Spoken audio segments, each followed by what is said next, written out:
Hello అండి. చూసారా? మా వెనక పక్క దొండ తీగ ఎంత చక్కగా అల్లుకునిందో. తెచ్చి నాటారనమాట. చాలా బాగా కాసాయి దొండకాయలు. ఇప్పుడిప్పుడే చక్కగా కాస్తూ ఉన్నాయి. చూడండి ఎంత చక్కగా తీగ అల్లుకునిందో. ఇంకా చాలా తీగ పెట్టామనుకోండి ఇంకా బాగా కాస్తాయి. చూడండి దొండకాయలు ఎలా ఉన్నాయో. చాలా బాగున్నాయి కదా! దొండకాయతో పచ్చడి, ఊరగాయ, కూర, తాలింపు అన్నీ చేసుకోవచ్చు.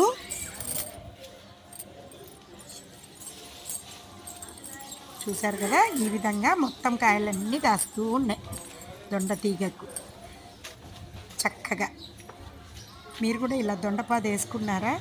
కానీ ఇంట్లో ఉండాలండి. ఒక్కసారి దొండపాదు వస్తే ఇంక అస్సలు పోనే పోదు, కాస్తూనే ఉంటుంది.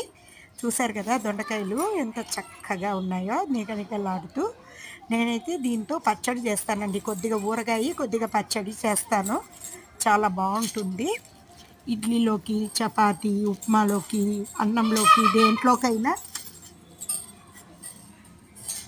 చాలా బాగుంటుంది.